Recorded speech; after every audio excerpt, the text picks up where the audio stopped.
আসসালামু আলাইকুম ওয়া রাহমাতুল্লাহি ওয়া বারাকাতুহু। দূরে কাছে দেশে বিদেশে যে যেখানে আছেন প্রতিটা আমার ভালোবাসার মানুষকে এবং ইসলাম ধর্মের মানুষকে আমার ঈদুল আজহার মোবারকবাদ জানাই, ভালোবাসা জানাই। ঈদ খুশি, ইসলামের ইতিহাসে ঈদুল আজহার একটা বিরাট গুরুত্বপূর্ণ বিষয় রয়েছে, যেখানে আব্বাজান ইব্রাহিম আলাইহিমুসসালামের ভালোবাসা, তিনার নিজের সন্তানকে আল্লাহর ভালোবাসায় কুরবানি দিবার যে খব দেখেছিলেন, সেটাকে তিনি আল্লাহর প্রেমের জন্য উৎসর্গ করার জন্য আগিয়েছিলেন। আল্লাহ তিনার ভালোবাসাকে, তিনার ছেলের কুরবানির যে ভালোবাসার যে নিদর্শন দিয়ে দেখাতে চেয়েছিলেন, সেই হিসাবে উম্মতে মুহাম্মাদের জন্য সেই দিকে খেয়াল করে পছন্দ মতো নিজের মেহনতের হালাল পয়সা থেকে আল্লাহর ভালোবাসায় হালাল পশুকে কুরবানি করা, এটা হচ্ছে এই ঈদ।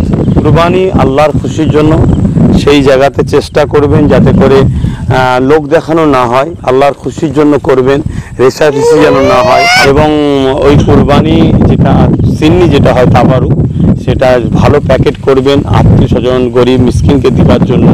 সেগুলো যেন রাস্তাঘাটে কোনো জায়গায় না পড়ে, কেন এটা অনেক পবিত্র পাক জিনিস, সেটা পড়াটা মানে অন্যায় হবে এবং নিজের বিবেকের কাছে বাধা দেবে।